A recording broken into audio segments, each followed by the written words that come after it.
আমি মেহেদি হাসান রিফাত।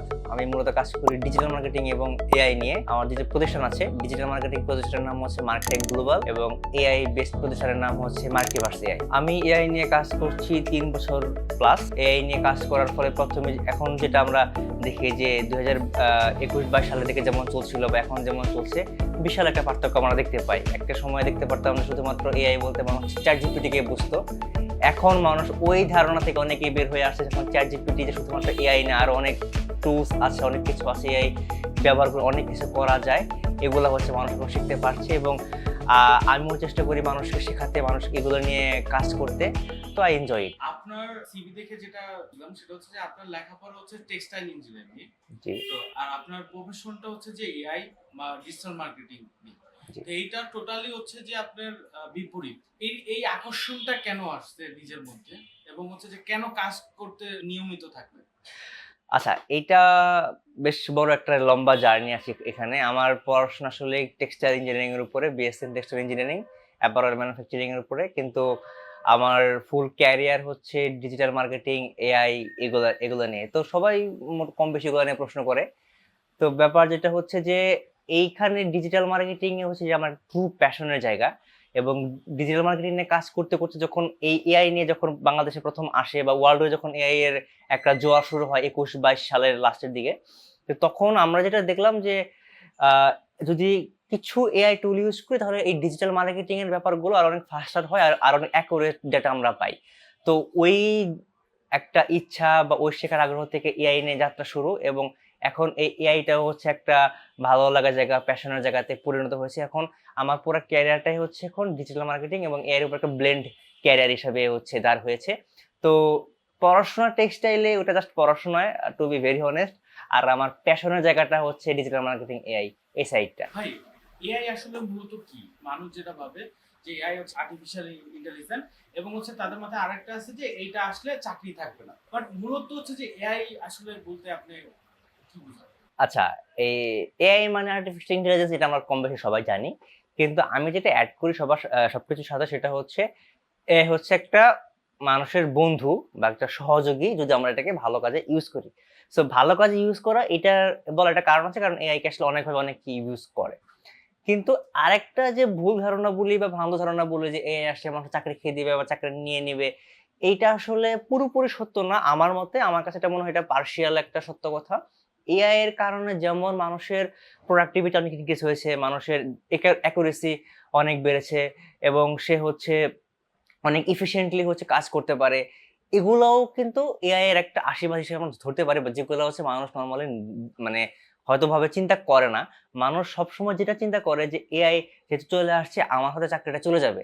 সো এটা মানুষ তখনই চিন্তা করে যখন যে মানুষ যে ফিল্ডে আছে সে হয়তো তার ফিল্ড নিয়ে কনফিডেন্ট না। সে যদি তার জব নিয়ে বা সে যদি তার রোল নিয়ে যদি কনফিডেন্ট থাকতো, তাহলে আসলে তার এইরকম ভয় পাওয়ার কোনো কারণ ছিল না। কারণ এআই আসছে তাকে হেল্প করার জন্য, তার চাকরি খেয়ে দেওয়ার জন্য না।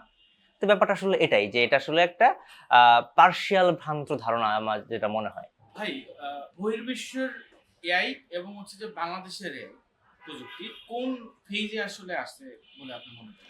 আচ্ছা, বহির্বিশ্বের এআই এর সাথে বাংলাদেশের এআই, মানে এআই ইউজেস প্লাস হচ্ছে এআই এর সাথে খাপ খাওয়ানোর যে ব্যাপারটা, এটা বেশ পার্থক্য আছে। আমরা সবাই জানি যে বহির্বিশ্ব থেকে বা আমাদের দেশ বা সাউথ এশিয়ান কান্ট্রি গুলো বেশ কয়েক বছর পিছিয়ে থাকে বা এআই এর ক্ষেত্রেও এটা আসলে খুব বেশি ব্যতিক্রম না।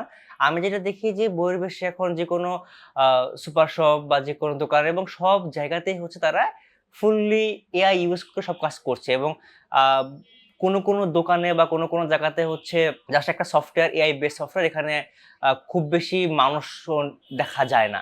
যদিও বাংলাদেশে এগুলো আস্তে আস্তে অ্যাডপ্ট হচ্ছে, প্লাস বিভিন্ন জায়গাতে বাংলাদেশ এখন অনেকেই এগিয়ে যাচ্ছে। একটা কথা উল্লেখ না করলেই নয় যে বাংলাদেশেও অনেক কোম্পানি, অনেক স্টার্টআপ কোম্পানি এবং অনেক ইন্ডিভিজুয়াল ট্যালেন্ট হচ্ছে এআই নিয়ে কাজ করছে এবং তারা খুব ভালো কাজ করছে। তারা নিজেদের প্রোডাক্ট ডেভেলপমেন্ট করছে এবং ওগুলা হচ্ছে বিভিন্ন জায়গাতে শোকেসিং হচ্ছে।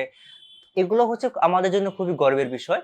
কিন্তু আমার মনে হয় যে ওভারঅল যদি এখানে আ খুব ভালো পৃষ্ঠপোষকতা থাকতো, কারণ এগুলো ডেভেলপমেন্ট এ প্লাস মেইনটেন্যান্স যে পরিমাণ কস্টিং এর যে ব্যাপারগুলো আছে, এগুলো হয়তো অনেক সময় সেলফ ফান্ডেড এ কভার হয়ে ওঠে না। যেখানে ভালো কোনো ইনভেস্টমেন্ট বা পৃষ্ঠপোষকতা পেলে আমার মনে হয় বাংলাদেশও হচ্ছে এই সেগমেন্টটাতে আরো ভালো, খুব ফাস্ট আগাতে পারবে। বাংলাদেশের বা বাংলাদেশি স্টুডেন্টদের জন্য কোন বিষয়টা তার আয়ত্তে থাকলে এআই শেখাটা খুবই সহজ হবে তার জন্য? আচ্ছা, আয়ত্তের যে বিষয়টা আমার এখানে মনে হয় যে এখানে ১ম যে জিনিসটা লাগবে সেটা হচ্ছে শেখার আগ্রহটা। কারণ যদি আমার শেখার আগ্রহ থাকে তাহলে আমি কোনো না কোনোভাবে বিষয়টা শিখতে পারবোই। কিন্তু নরমাল হিউম্যান সাইকোলজি যেটা বলে যে একটা নির্দিষ্ট বয়সের পরে আমাদের ব্রেইন হচ্ছে রেস্ট্রিক্টেড মোড এ চলে যায়। তার মানে নতুন কোনো কিছু শিখতে গেলে হচ্ছে আমাদেরকে বাধা দেয়। তো এইটা ভেদ করে যখন আমরা শেখাটা শুরু করব, তখন থেকেই বেসিক্যালি আমরা আসলে নিজেকে আসলে বুঝতে পারবো যে আমার শেখাটা কোন ধাপ পের হয়ে আমি শিখবো। আর আরেকটা ব্যাপার হচ্ছে এআই এর ক্ষেত্রে অনেকগুলো বিষয় আছে। তার মধ্যে একটা হচ্ছে ডেভেলপমেন্ট সাইড বা প্রোগ্রামিং সাইড, আরেকটা হচ্ছে ইউজার সাইড বা ইমপ্লিমেন্টেশন সাইড। তো এখন কে কোন বিষয়ে তার আগ্রহ ওইটা যদি সে বের করতে পারে, ওই দিকে তাহলে তার ফোকাস করাটা তার জন্য বেটার এবং তার জন্য ইজিয়ার। ভাই আপনি যে বললেন যে এআই দুইটা সাইড, একটা হচ্ছে কোডিং পার্ট, একটা হচ্ছে ইমপ্লিমেন্টেশনের পার্ট।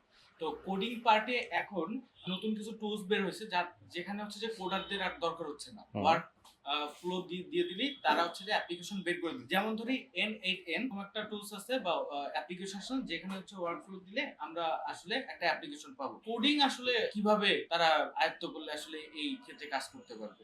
আচ্ছা, নরমালি এখন আমরা যেটা দেখতে পাই এর এখন ২ টা পার্ট। আরো অনেকগুলো পার্ট আছে বাট মেজর হচ্ছে ২ টা পার্ট। একটা হচ্ছে ইমপ্লিমেন্টেশন পার্ট, আরেকটা হচ্ছে ডেভেলপমেন্ট বা কোডিং পার্ট। তো এই ইমপ্লিমেন্টেশন পার্টটা হচ্ছে যারা বেসিক্যালি একদমই নন কোডার, যারা কোড জানে না বা কোড পারে না বা কোড হয়তোবা শেখা হয় নাই কোনো কারণে কিন্তু তারা এআই ইউজ করতে চায়। তো তারা নিজেদের সেলফ লার্নিং হোক বা বিভিন্ন চ্যানেল থেকে হোক তারা হচ্ছে শিখে যে কোন এআই দিয়ে কিভাবে তারা কাজগুলো করবে। আরেকটা হচ্ছে কোর পার্ট যেটাকে আমরা ডেভেলপমেন্ট পার্ট বলি, কোড করে। তো এইটা হচ্ছে সবথেকে কঠিন একটা বিষয়। কারণ এখানে মেশিন লার্নিং, তারপরে হচ্ছে এখানে আরো অনেক ব্যাপার থাকে। যে সুপারভাইজড মডেল, নন সুপারভাইজড মডেল, অনেক কিছু থাকে। কিন্তু এখন এখানে আবার আরেকটা প্রশ্ন চলে আসে যে অনেক এআই এখন অলরেডি চলে আসছে যে এআই নিজে থেকেই হচ্ছে কোড লিখে দিচ্ছে। এখানে আমরা ওয়েবসাইট তৈরি করতে পারছি এবং ওই এআই টুল দিয়ে হচ্ছে আমি আরেকটা এআই টুল তৈরি করতে পারছি। তাহলে আল্টিমেটলি ডেভেলপারদের অপরচুনিটিস কমে যাচ্ছে কিনা? তো এরকম অনেক প্রশ্ন আসলে চলে আসে। তো এখানে আমার মতামত হচ্ছে যে হ্যাঁ, এটা সত্য যে এআই এখন আমাদেরকে কোড করে দিচ্ছে। একটা এআই দিয়ে আমি ওকে ওয়ার্কফ্লো দিয়ে ও আমাকে এআই এজেন্ট, এআই চ্যাটবট বা আরো কিছু এআই টুলস আমাকে তৈরি করে দিচ্ছে। কিন্তু আল্টিমেটলি যে ডেভেলপার, তো একটা এক্সপার্ট অপিনিয়ন লাগে এবং হচ্ছে সে যখন এক্সপার্ট এবং তার যে এক্সপার্টিসটা এবং কোন জায়গায় তার ভুলগুলো হচ্ছে বা কোন জায়গায় তার একটু আপডেট করা যায়, ডেভেলপ করা যায়, এটা কিন্তু ম্যানুয়ালি করতে হয় এবং এটা কিন্তু ওই ডেভেলপার বেসিক্যালি করতে পারে। শুরুতে যেটা বলছিলাম যে যখন মানুষ তার নিজের জব রোল নিয়ে খুব বেশি কনফিডেন্ট না থাকে তখন আসলে তার এই ধরনের চিন্তা ভাবনাগুলো আসে যে আমার জব খেয়ে দিবে কিনা বা আমার চাকরি চলে যাবে কিনা। তো যখন একজন এটা যদি একজন ডেভেলপারের পার্সপেক্টিভ থেকে যদি আমি চিন্তা করি, একজন ডেভেলপার কখনোই এই বিষয়গুলো নিয়ে আসলে খুব বেশি বদার্ড হবে না যে এআই তো চলে আসছে, আমার তাহলে এখন ওয়েবসাইটের কাজ হবে না, আমার ডেভেলপমেন্টের কাজ হবে না, আমি এখন কি করব? কারণ যতই এআই দিয়েই মানুষ ওয়েবসাইট তৈরি করুক বা যত এআই বিল্ডার দিয়ে এআই টুল বা এআই চ্যাটবট তৈরি করুক, আল্টিমেটলি এক্সপার্ট ডেভেলপার কাছে মানুষ আসবে এটাকে আরো আপগ্রেড করার জন্য, এটাকে আরো হচ্ছে আপস্কেলিং করার জন্য। তো এটা আরো তার জন্য আরো ভালো হচ্ছে। বাংলাদেশে এআই কোন কোন দিকে ব্যবহার করা যেতে পারে?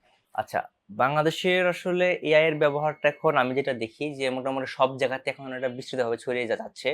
এটা আ প্রোডাকশন হাউসের কথা যদি বলি, তারপরে মিডিয়া, অ্যাডভার্টাইজিং, মেডিকেল, শিক্ষা, অফিস প্রোডাক্টিভিটি, পার্সোনাল প্রোডাক্টিভিটি সবকিছুতেই।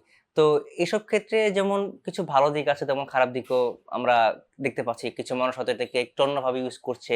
আমরা রিসেন্টলি দেখতে পাচ্ছি যে সোশ্যাল মিডিয়াতে কিছু এআই বেসড ভিডিও খুব আ সামনে আসছে বা ভাইরাল হচ্ছে যেগুলো একদমই নিয়ার টু 100% হচ্ছে অ্যাকুরেসি অ্যাজ মানুষের মতো বা একদম রিয়াল হিউম্যানের মতো, যেগুলো দিয়ে আসলে একজন সাধারণ মানুষের পক্ষে বোঝা প্রায় অসম্ভব যে এটা আসলে মানুষ নাকি এআই। তো ওগুলো দিয়ে তারা বেশ কিছু ভালগার কথাবার্তা তারা দিয়ে তারা ভিডিও বানাচ্ছে প্লাস ভালগার অঙ্গভঙ্গি করছে যেগুলো আসলে আমাদের জন্য ঠিক না। বা একজন উঠতি বয়সী তরুণ-তরুণী যদি এগুলো দেখে তারা আসলে এটাকে আসল মনে করে তারা ওর দিকে ধাবিত হতে পারে। এটা আমাদের জন্য আ আসলে খুব একটা সুখকর না। এটার অপরপক্ষে এআই এর যে ব্যাপারগুলো আমরা দেখতে পাচ্ছি যে শিক্ষাক্ষেত্রে এখন বিভিন্ন আ জায়গাতে আমরা দেখতে পাচ্ছি এআই বেসড প্র্যাকটিক্যাল সেশনের ব্যাপার চলে আসছে। যেখানে হচ্ছে ছেলেপেলেরা শুধুমাত্র বই পড়ার সীমাবদ্ধ না, বই পড়া ছাড়াও তারা এআই দিয়ে হচ্ছে প্র্যাকটিক্যাল একটা এক্সপেরিয়েন্সের মধ্যে দিয়ে যাচ্ছে। তারপরে মেডিকেলে এআই খুব দারুণভাবে এগিয়ে যাচ্ছে, মেডিকেলের ডক্টরের অপিনিয়ন প্লাস হচ্ছে এআই এর একটা সাজেশন থেকে শুরু করে।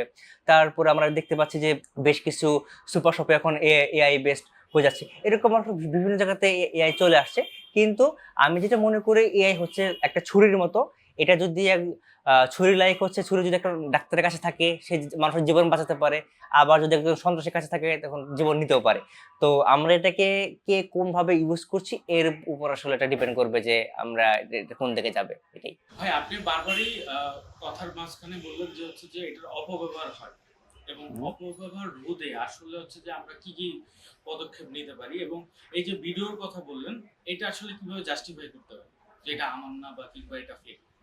আচ্ছা, তো এই ভিডিওগুলোর কথা যদি আমি বলি বা এই অপব্যবহারের কথা যদি বলি, এটা আসলে প্রথমত হচ্ছে এগুলা ডিটেক্ট করা খুবই টাফ একদম সাধারণ চোখের দৃষ্টি দিয়ে।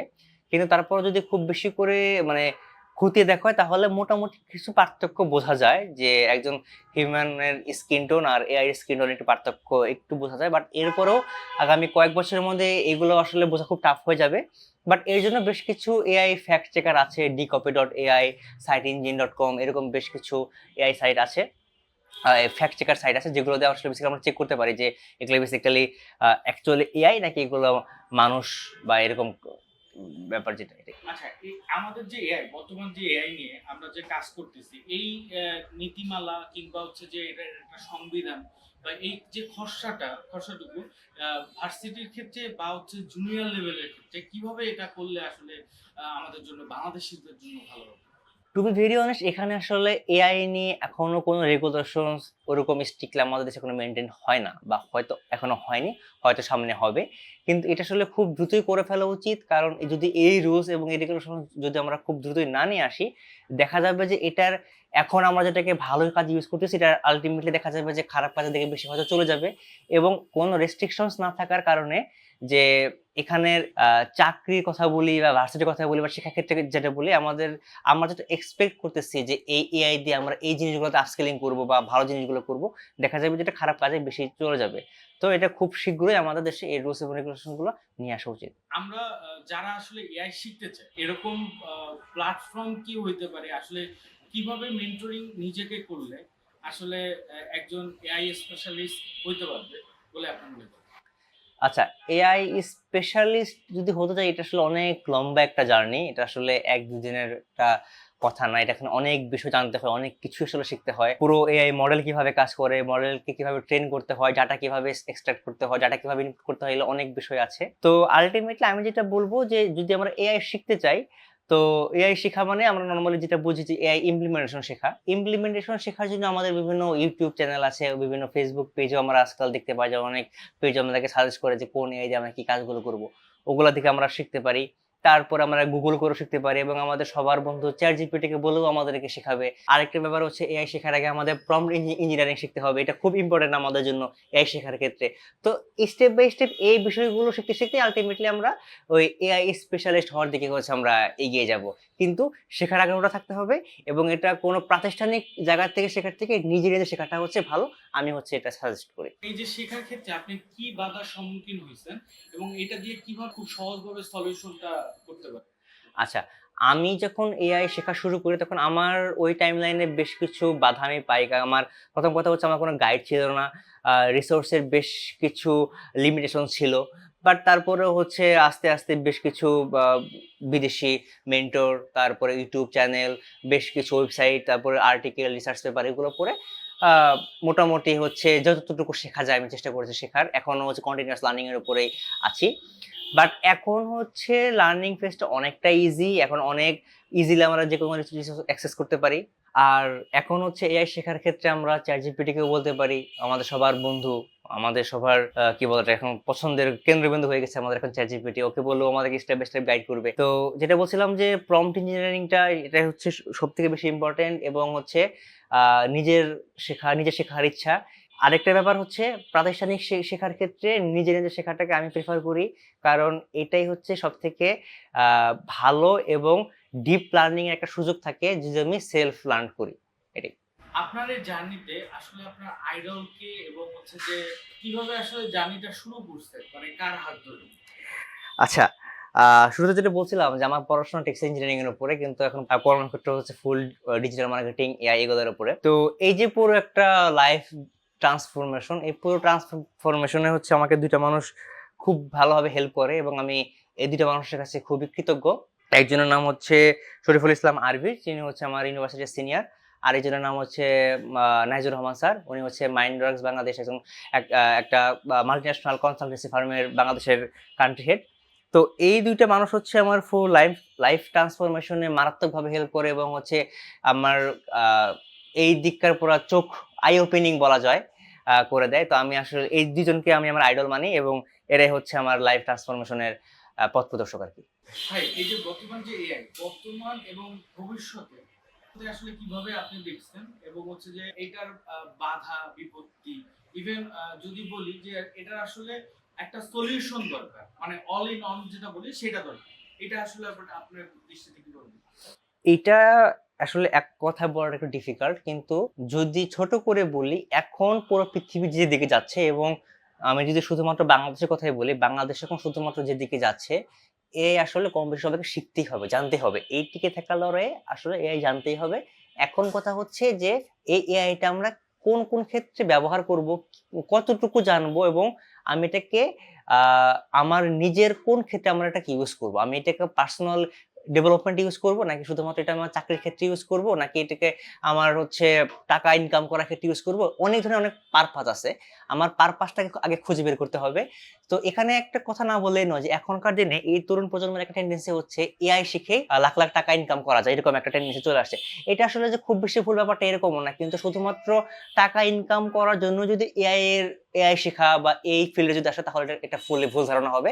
এটা অনেকটা মানে এটা ফুললি একটা ভুল ধারণা। তো এআইটাকে আসলে শিখতে হবে নিজের টিকে থাকার জন্য, নিজেকে ইমপ্রুভমেন্ট করার জন্য, যুগের সাথে সাথে যুগে তালে তাল মিলিয়ে চলার জন্য। তো এইটার জন্য আসলে এআই শেখার কোনো বিকল্প নেই। এটা অনেক ফ্রি রিসোর্স আছে, অনেক পেইড রিসোর্স আছে। তো এখনই খুব বেশি সময় পার হয়ে যায়নি। এখনের থেকে যদি আমরা শেখাটা শুরু করি, তাহলে আগামী যে একটা এআই এর ফুল ওয়েভ যেটা চলে আসতেছে বা এখনো যেটা শুরু হয়ে গেছে, এটাকে হয়তো আমরা ধরতে পারবো। নতুবা আমরা হয়তো জোয়ারে ভেসে যাবো। এটাই।